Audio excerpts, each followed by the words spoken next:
You have felt it your whole life. A quiet but constant feeling that you are fundamentally different from everyone around you. Not better, not worse, just separate. You watch other people engage in small talk, get excited about minor trends, and find comfort inside the crowd, and you feel like you are observing another species through a sheet of glass. You copy their behavior so you can blend in, but inside there is noise, a strange disconnection. For years you may have labeled this as anxiety, as depression, or as some kind of social flaw. You were wrong. What you are experiencing is not a disorder. It is an evolutionary shift. Carl Jung, the founder of analytical psychology, spent his life studying the outliers, the individuals whose psychology refuses to fit into the structure of the collective mind. He called this the path of individuation.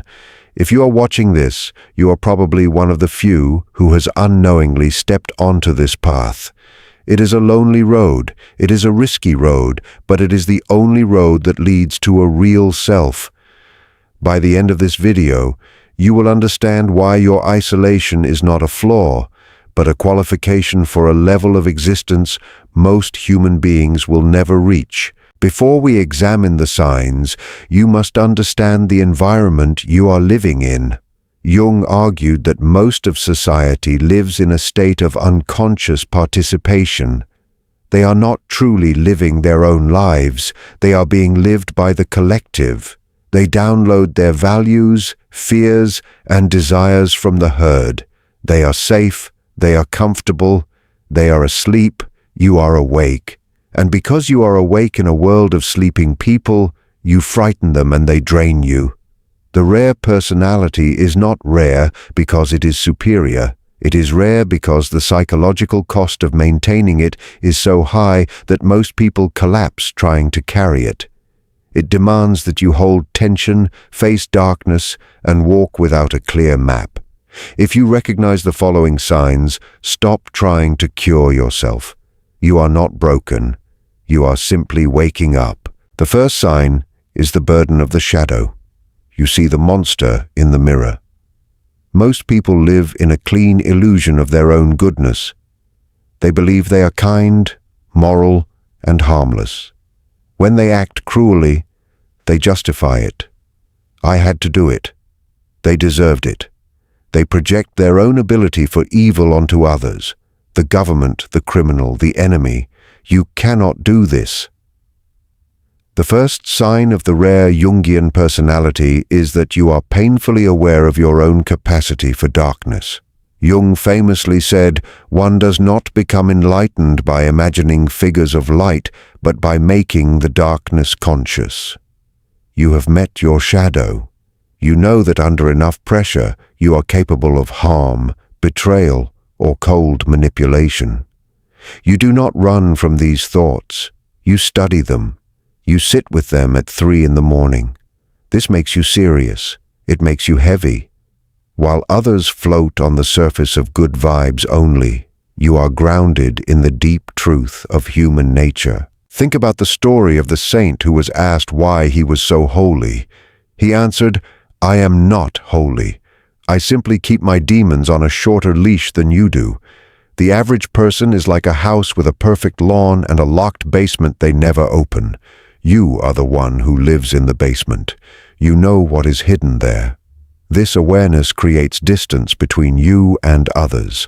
When someone says, "I would never do that," you look at them with quiet understanding. You know they would. They just have not been tested yet. You understand that morality is not the absence of a monster, it is the control of one.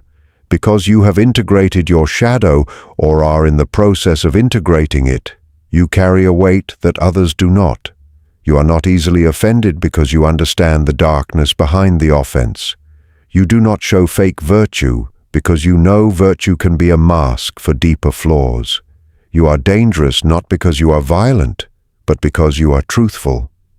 And in a world built on polite lies, honesty feels like rebellion. The second sign is the rejection of the collective, the anti-mimic. Look at how a school of fish moves. They turn together instantly without speaking. This is the collective unconscious acting in real time. It is a survival instinct. To stay in the center of the group is to stay safe. To stand at the edge is to risk being eaten. The second sign is that you feel a deep and physical discomfort with the center of the group.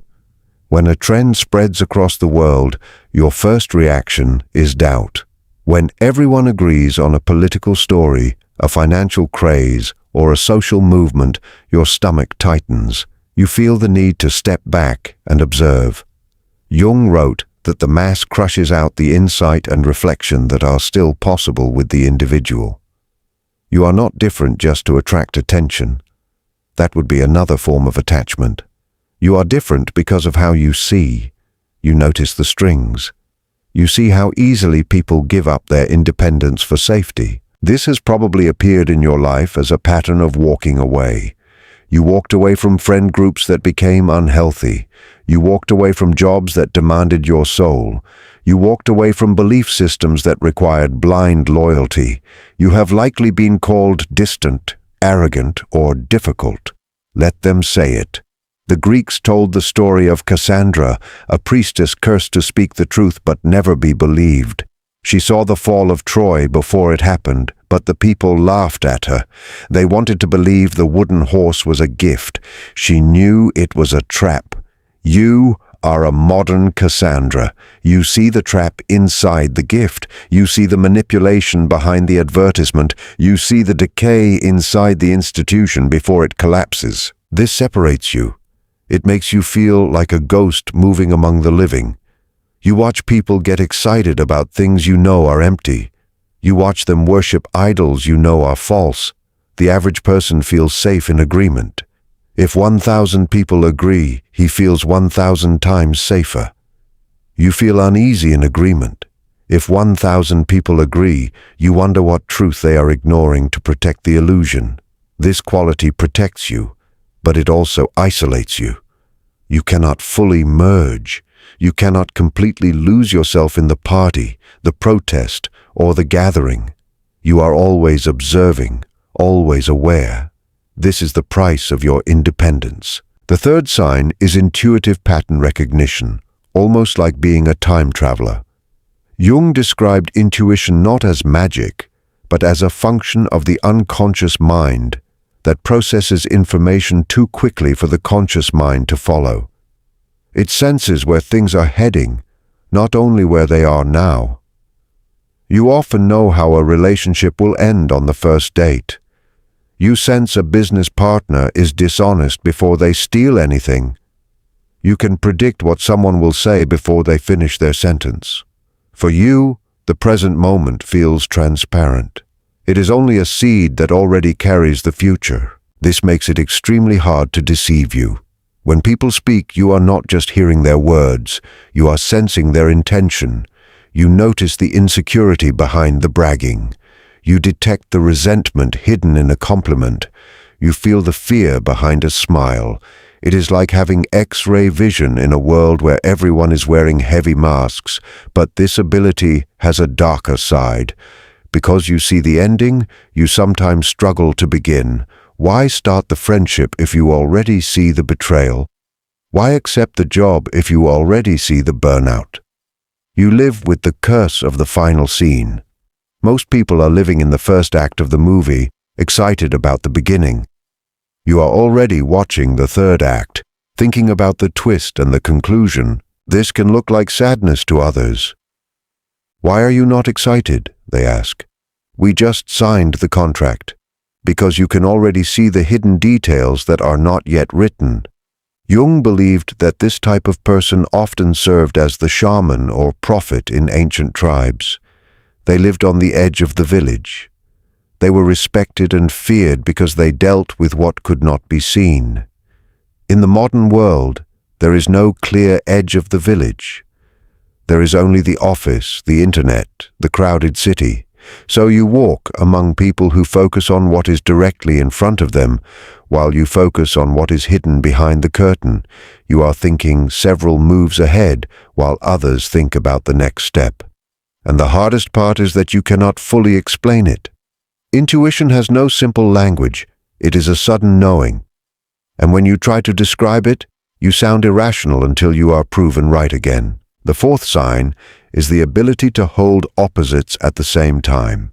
The average mind prefers simple categories: black or white, good or bad, friend or enemy. It tries to remove tension by choosing one side and rejecting the other. The rare personality can hold what Jung called the tension of opposites. You contain contradictions. You are strongly logical yet deeply emotional. You respect science yet feel drawn to mystery. You need solitude yet understand people better than many extroverts. You are fierce and gentle in the same body. This is not confusion. This is completeness. Jung believed the goal of development was not perfection, but wholeness. To be whole, you must carry your contradictions without letting them tear you apart. Imagine the ocean. The surface may be in a storm, but deep below there is silence. You are like that ocean. You can feel strong anger while calmly observing it. You can stand in chaos and still keep inner stillness. This confuses people. They want to label you. Are you introverted or extroverted? Are you skeptical or spiritual? Are you hard or soft? And the real answer is yes. You are a paradox. Because you are a paradox, you become a mirror. An angry person meets you and your calm reflects their anger back to them. A fake person meets you and your authenticity reveals their mask. You do not have to try to disturb anyone. You simply exist. This power is rare in today's world. It is the power of nuance. While the world shouts on social media, choosing sides in endless conflicts, you stand in the middle. You see the truth on both sides and the lies on both sides. You understand that a criminal may be shaped by his past and still must face consequences. You understand that a leader may be brilliant and still deeply flawed. You do not reduce complexity into simplicity. You carry it. But this is exhausting. It requires enormous mental energy to hold two opposite truths at once. F. Scott Fitzgerald once said that the test of a first-rate intelligence is the ability to hold two opposing ideas in the mind at the same time and still function. Most people survive by ignoring half of reality. You survive by carrying the full weight of it. The fifth sign is the search for depth, the desire for essence over surface. Small talk is not just dull for you. It feels painful. It feels as if your mind is suffocating. You do not care about the weather forecast. You do not care about the latest sports result.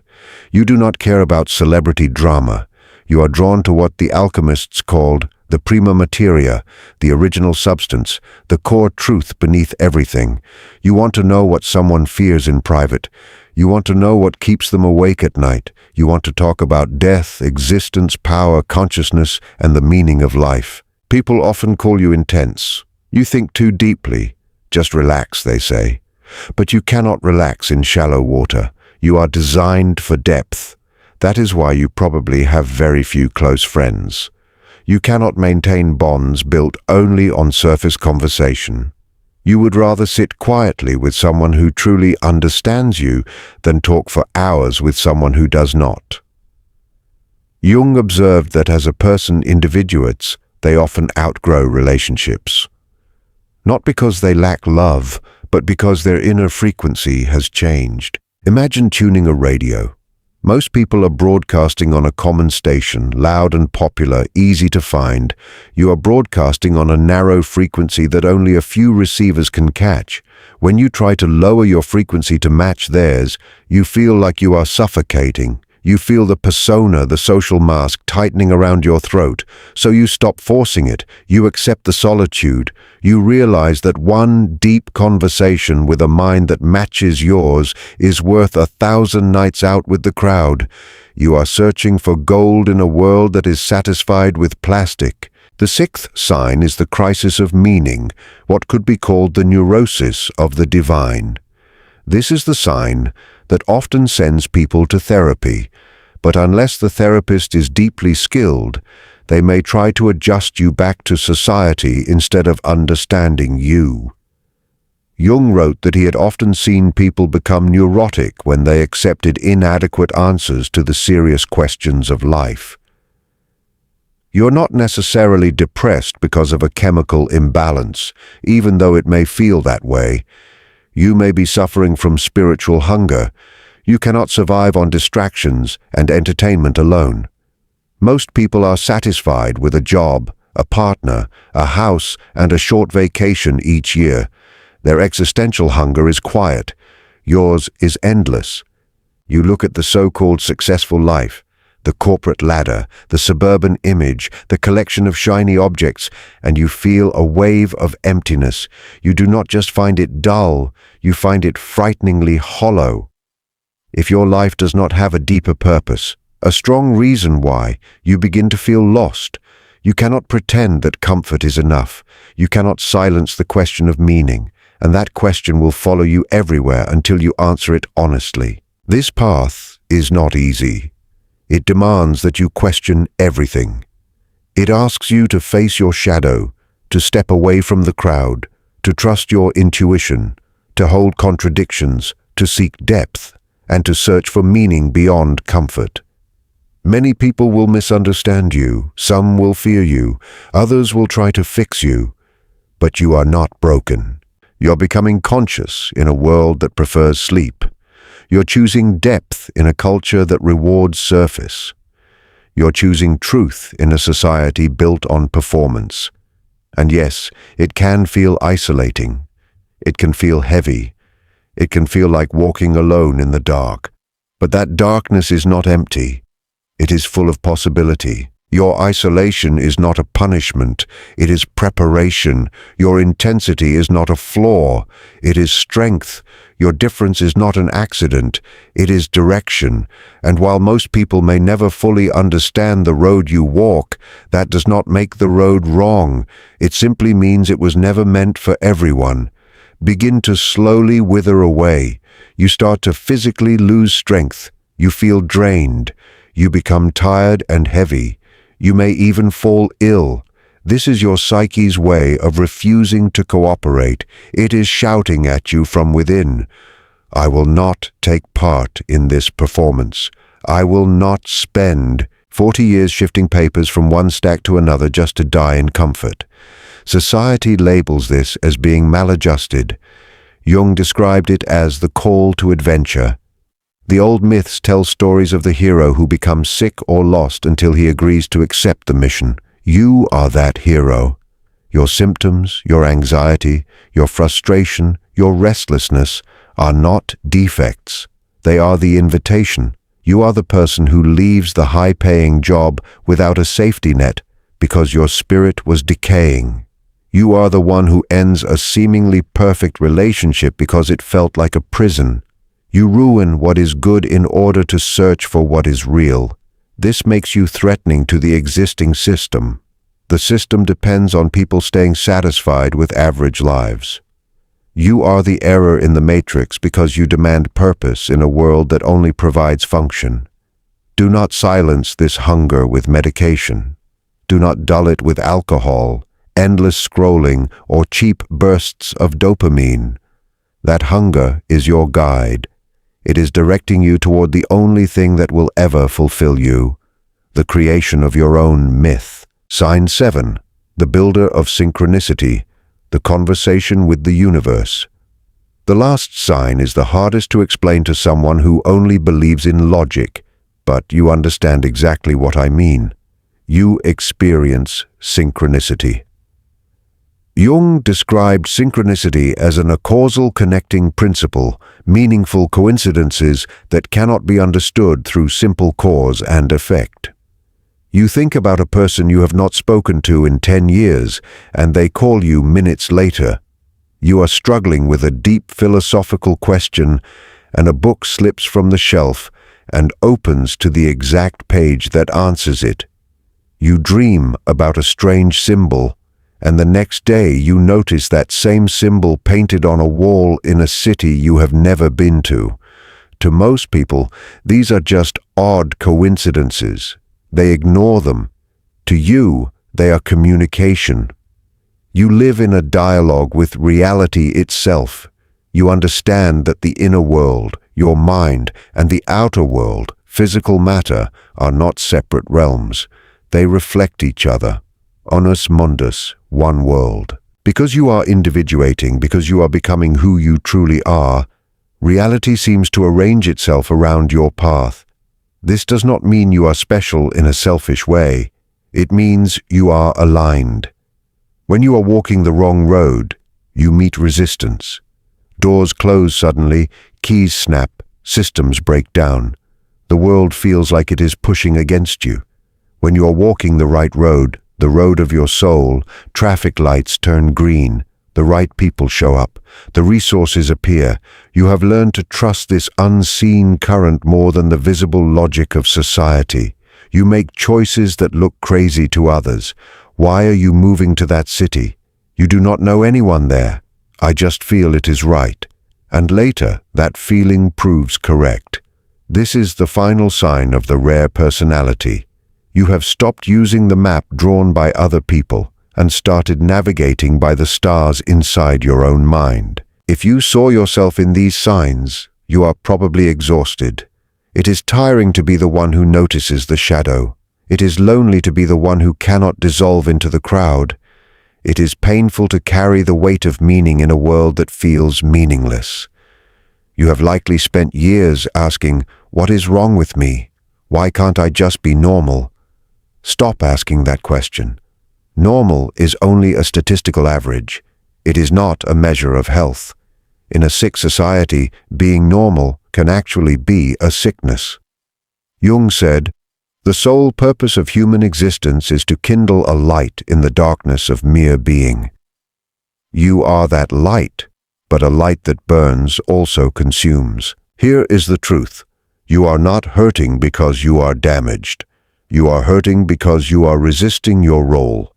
You are trying to live like a villager when you are the shaman. You are trying to act like a sheep when you are the shepherd. The pain comes from the tension between who you are and who you pretend to be. So how do you end the pain? You do not eliminate it. You transform it. Phase 1, the death of the persona. The mask has to die.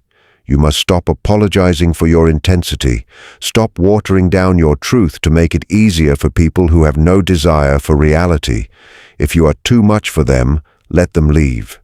You are not meant for them. You must firmly remove the relationships, the habits, and the careers that force you to hide behind a mask. This will feel like a death, because it is one. It is the death of the nice guy, the good girl, the people pleaser. Let those versions fade away. They were never the real you. They were defense strategies you created as a child to survive a world that did not understand you. You are no longer here just to survive. You are here to live fully. Phase 2, the integration of the monster, the golden shadow. Stop being afraid of your dark side, your anger, your ability to manipulate, your emotional coldness. These are tools. A warrior without a sword is not peaceful. He is simply powerless. A warrior who carries a sword and chooses not to swing it, that is peace. You need your shadow. You need your anger to defend your boundaries. You need your coldness to walk away from toxic people. You need your doubt to survive in a world filled with deception. Bring the monster out of the basement, put a leash on him, and let him guard your home. When you accept your dark side, you stop playing the victim. You become strong, and strangely, people begin to respect you more. They sense that you are capable of danger, and that makes your kindness meaningful. Phase 3, the magnum opus, the great work. Jung believed that the energy of the rare personality must be directed into creation. You cannot only exist, you must create. You must build something that mirrors your inner world. It might be art. It might be a business. It might be a belief system. It might be a unique family culture. But it must belong to you, because you notice patterns others overlook. You see solutions others cannot imagine. Because you feel pain others deny. You have compassion others do not develop. Because you have walked through darkness, you can guide others through it. Your neurosis is simply creativity without direction. Your anxiety is power without form. Give it structure. Write the book. Begin the movement. Build the empire. Do not do it for wealth. Do not do it for fame. Do it, because if you refuse, that energy will turn inward and slowly destroy you. You may ask, why would nature create people like me? Why design individuals who are so sensitive, so separate, so complex? Because the collective is often blind. A society made only of average people, people who follow instructions, blend in, and ignore the shadow, is a society walking toward disaster. History shows this clearly. Nazi Germany, Soviet Russia, the witch trials, the financial collapses. These disasters were not created by outsiders. They were created by the normal majority, following the crowd into chaos. You are the evolutionary brake pedal. You are the one standing at the edge of the cliff, shouting, "Stop." You are the one who senses the predator before it strikes. You are the immune system of the species. You are meant to stand slightly outside the tribe so you can see the tribe clearly. You are the mirror that reflects society back to itself. They may resent you for it. They may label you a heretic, a traitor, a madman. And when everything falls apart, they will search for you to show them the way out. This is the burden. This is also the honor. You are not alone. You are simply uncommon. There are others like you. We are spread out. We stay quiet. But we are observing and we recognize one another. The next time you feel the sharp pain of isolation, remember the eagle flies alone while the crow flies in a group. Do not envy the crow. But knowing all this is still not enough. Understanding your nature is only the beginning. The real risk appears after that, because once you accept that you are different, you face another temptation.